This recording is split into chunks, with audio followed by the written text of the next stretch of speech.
One another reason behind website attacks may be disrupting business. It may be possible that there are two online websites, A and B. A is having a turnover of $1,000 million and another firm is having only turnover of $100 million. And the first firm, that is A, is earning 100 million US dollars and the firm B is earning only say 5 million US dollars.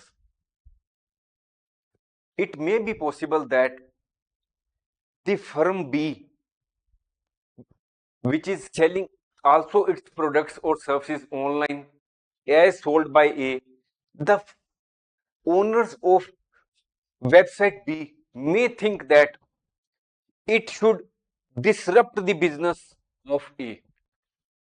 It should launch website attack on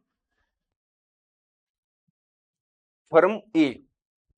For that, it may use the services of some hacker, and when there is a website attack on the website of firm A, what will happen? The website may become inaccessible to the users, as happens in the case of DDoS attack, distributed denial of service attacks. We will learn about the same in our next courses. If the firm B uses the services of a hacker to launch attack on A, what will happen? The website of firm A will collapse or the server will not be accessible. Nobody will be able to access the website. It will result into the financial loss to firm A as the users. It may be also possible that the data of users may be leaked by the hackers when they launch attack on when the hackers launch attack on website A. It may steal certain information and sell it in the dark web. So what will happen? The faith of the customers in firm A will also be shaken. The brand value of firm A will also suffer a jolt. The reputation of market A will be adversely affected. So a competitor in the online market may avail the services of a hacker to disrupt the business of its competitor. Now, another reason behind website attacks is ransomware. If we presume that this is the website, the hacker may launch website attack and they may lock the website,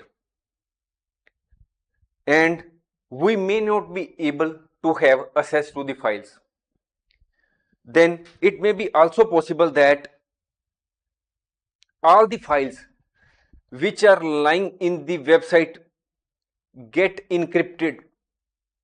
That is, they will not be in the readable form.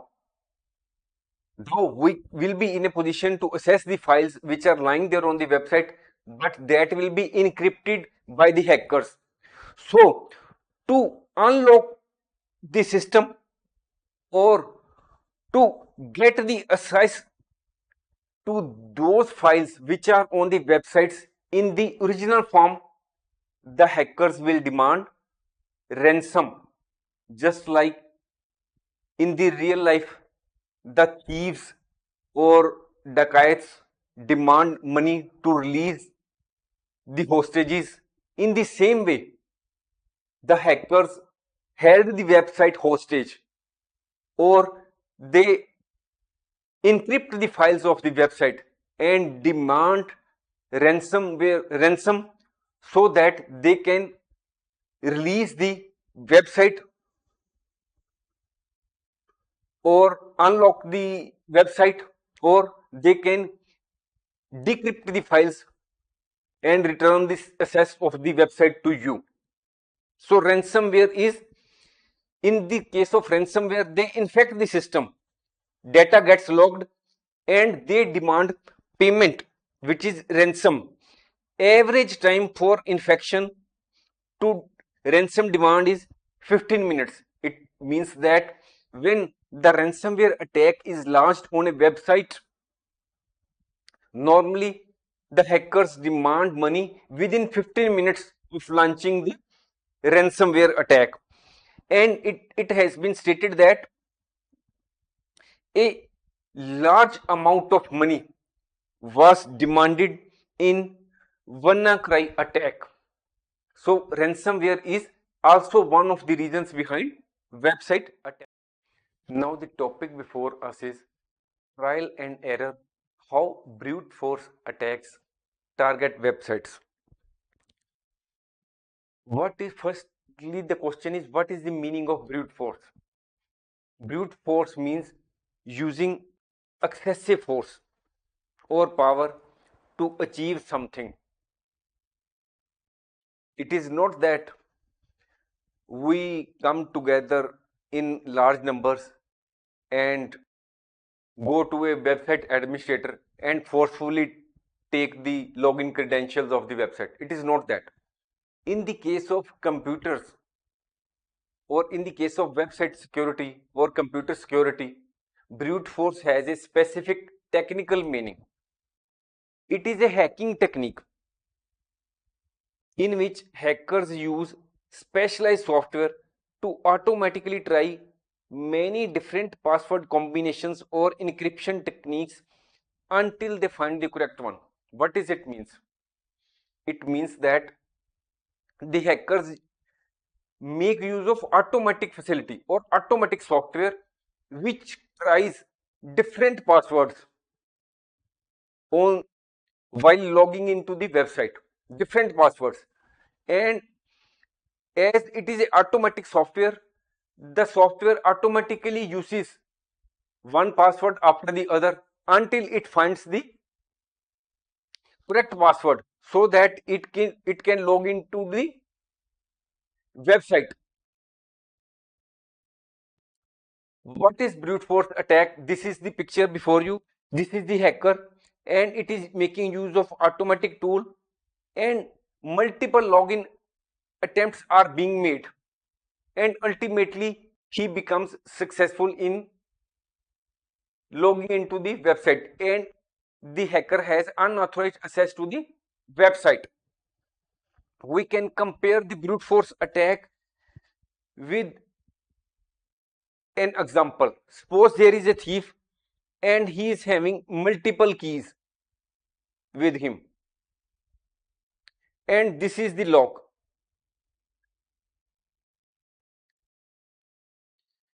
The thief uses all the keys with him one by one, so that at last he is in a position to open the lock. In the same way, in the case of brute force attack on website, the hacker uses the automatic tool, and the various and a large number of attempts are being made in respect of the passwords. That is, passwords are the passwords are automatically generated by the automatic software one after the other, and the same are tried on the website, and ultimately the hacker may be in a position to get unauthorized access to the website. If it has unauthorized access, it may delete all the contents of the website, or it can demand some sort of money from the website, or it can sell the data in the black market. Now we also give you an example of a brute force attack. An attack was made on a company Taobao, a Chinese e-commerce site. In 2015, a brute force attack was made on Taobao, which is a Chinese e-commerce Chinese e-commerce company. It is from the stable of Alibaba. Chinese company Alibaba is very famous, and it is one of the Alibaba's companies, Taobao. What was the method used in this brute force attack by the hackers?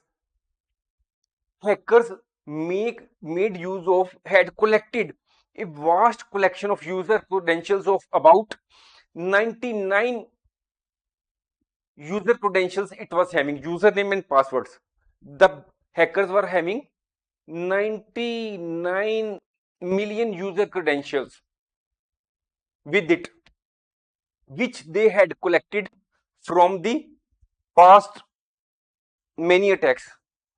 It means that they had collected vast number of user credentials from various attacks. They collected it, and now they used these user credentials to launch the attack on Taobao. When they launched brute force attack, they were in a position to get access to about 20.5 million user credentials. They were able to get access to about 20.5 million Taobao accounts were hacked. They were able to get the login credentials. They were in a position to get credit card details, what was their purchase history, what was their username, what was their email, and other details. What was the effect of this brute force attack on this Chinese company? The Chinese company suffered a lot of reputation damage. Of course, due to this attack, this company, Chinese company, also suffered financial losses. The users or the clients of Taobao e-commerce company believed that the company had not taken the sufficient steps to protect the websites from attacks. That company might have faced some sort of penalties from the government for not taking proper steps, which resulted into the data leakage of large number of users. So in this way, it you will understand from this example that we should not use the passwords again and again. Why this attack on e-commerce company was successful? Because the hackers had collected the past history of the users names and passwords used in the past by the users on different sites.